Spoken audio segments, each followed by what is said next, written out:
दिवस म्हणजे काय, सातारच्या सज्जनगड पासून शिवतीर्थ रायगडच्या काळ नदीपर्यंत आणि कोकणातल्या खेड पासून पुणे बसल्या बोहोर पर्यंत हे जावळीचं खोर.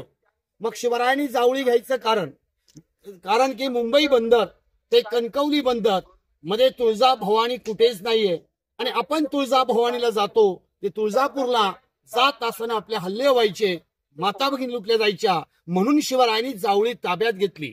जावळीच्या चंद्रराव मोऱ्यांना समजवलं, तुम्ही आम्ही एक आहोत, एक बनून स्वराज्याचा भगवा झेंडा चारीशाहीवर फडकू. भगवा कुणाचा? भगवा तुमचा, भगवा आमचा, भगवा स्वराज्याचा, भगवा शिवबांचा, भगवा वार करायचा. ज्याच्या घरावर भगव्याची छाया तर शिवरायाची माया. कुठल्याही पक्षात राहा पण घरावर भगवा लावा, कारण पंढरीचा वार करी पंढरपूरला जातो. त्या वार कार्याला जात धर्म नसतो. आगरी बांधव, कोळी बांधव समुद्रात बोटी घेऊन जातो, त्या बोटींवर भगवा झेंडा असतो. तुम्ही आम्ही गावामध्ये धार्मिक कार्यक्रम करता, जत्रा यात्रा पारायण सप्ते, झेंडे भगवे लावता. आज माझा नवबौद्ध बांधव जेव्हा बाबासाहेब आंबेडकर जयंती बनवतात तर एक निळा आणि एक भगवा असतो, कारण भगवा हा बहुजनांचा आहे, साधू संतांचा आहे. 6 जून 1655 शिवरायांनी जावळी घेतली. 2 वर्ष 1 दिवसात राजाने हा छोटासा किल्ला बांधला, जास्त मोठा नाही, फक्त 52 एकर आहे. 2 वर्ष 1 दिवसात किल्ला बांधला आणि बडी बेगम घाबरली. बडी बेगम म्हणते, आज आमच्याकडे पैसे माणसा हत्ती आहे. पण शिवरायांकडे असं काय होतं? शिवरायांकडे पैसे माणसा हत्ती नव्हतं. मग शिवरायांकडे सगळ्यात प्रथम होता तो सर्व धर्म मातांचा आशीर्वाद होता. बहुजन मावळ्यांची साथ होती. मावळा म्हणजे जात धर्म नाही, मावळला म्हणजे मिळवला, स्वराज्य म्हणजे सर्वांचं राज्य. मग जावळी घेतली आणि मग किल्ला बांधला. बडी बेगम खवळली, हातातल्या बांगड्या काढल्या, तबकात फेकल्या. एक तर बांगड्या भरा, नाही तर शिवरायांना मारा. तर एका कोपऱ्यामध्ये उभा असणारा अफजल खान तयार झाला. हा अफजल खान उंचीला 7.25 फूट होता. जेवायला बसला बोकड खायचा. आज आम्हाला नाश्त्याला वडापाव संपत नाही. अफजल खानची ताकद होती प्रचंड. पहारेला 4 चाकडा बनवायचा, तांब्याचा कालोरा बनवायचा. या अफजल खानला बायका होत्या 64 आणि छोटं कुटुंब सुखी कुटुंब होतं. ज्यावेळेला खान निघाला, उद्गार काढले, काजींना बोलवलं. काजींनी सांगितलं तुम्ही शिवाजींचा नाव सोडा. खानाने काजीला खलास केला. स्वतःच्या 60 बायकांची कत्तल केले. कुठे केले? विजापूर गाणगापूर रोडला अफजलपूर गावात त्याने सगळ्या बायका मारून निघाला आणि अफजल खान निघाला. महाराष्ट्र संपवत निघाला. मी महाराष्ट्र हा शब्द वापरला कारण तो विजापूर आला होता आणि विजापूर कर्नाटकामध्ये येतं, म्हणून महाराष्ट्र शब्द वापरला.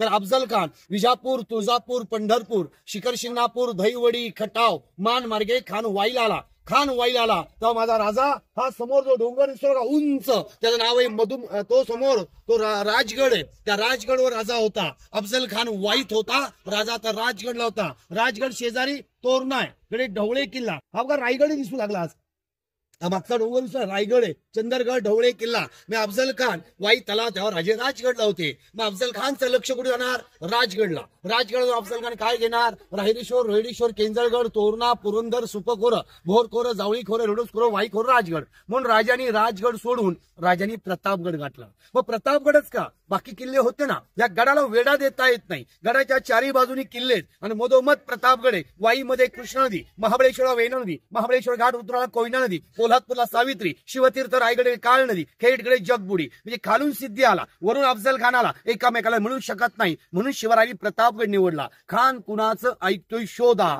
त्यांचं नाव आहे कृष्णाजी विठ्ठलपंत कुलकर्णी. कुलकर्णी आम्ही घाबरलोय. खाना सांगा वाईत आलात गडाच्या पायथीशा. मग आज खान वाईतून कसा आला? वाई 5 गणी मधला घाट आहे, त्याचं नाव आहे पसरणीचा घाट. मी अफजल खानची फौज गणीनी काव्यानी पसरवली, तो पसरणीचा घाट. महाबळेश्वरला खान आला, बोटरवाडी, गुताड, कोटेश्वर मंदिर, मॅप्रो गार्डन खान महाबळेश्वर आला. चढणीच्या टेबावर खान आला, गडाच्या पायथ्याशी आला. शिवराय गडावर भेटीला गेले. तो किरडो अंगामध्ये चिलखत, बोटांमध्ये वाघनख, मनगडाला बिचवा, कमरेला तलवार लावून शिवराय भेटीला गेले. काही अंतराव थांबले. खानाने शिवबाना पाहिलं, डाव्या बगलेत दाबलं, वरून कठाराचा वार केला. पहिला वार, दुसरा वार, तिसरा वार. अंदर का फाटला, चिलखता वार चालू लागला. कर कर आवाज होता. राजाने मनगडातला बिचवा काढला. अफजल खानच्या पोटात खुपसला आणि वाघ नक्याने अफजल खानला उभा फाडला. अफजल खान ओरडू लागला, दगा दगा दगा. म्हणताना म्हणतो, ही रणा कर नादा, ये तो सिवा का अखाड़ा है, उसने एक ही दम में अफजल को उखाड़ा है. अफजल खान पळून चालला होता. तोच आजचा दिवस 10 नोव्हेंबर 1659 शके 1581 गुरुवार दुपारी 2ला अफजल खानचा वध झाला. आणि तीच तिथीप्रमाणे आज शिवप्रताप दिने महाराष्ट्र गव्हर्नमेंट प्रतापला खूप मोठा प्रताप दिन साजरा करत होतो. आता ह्या वर्षी खूप कमी झालेला आहे.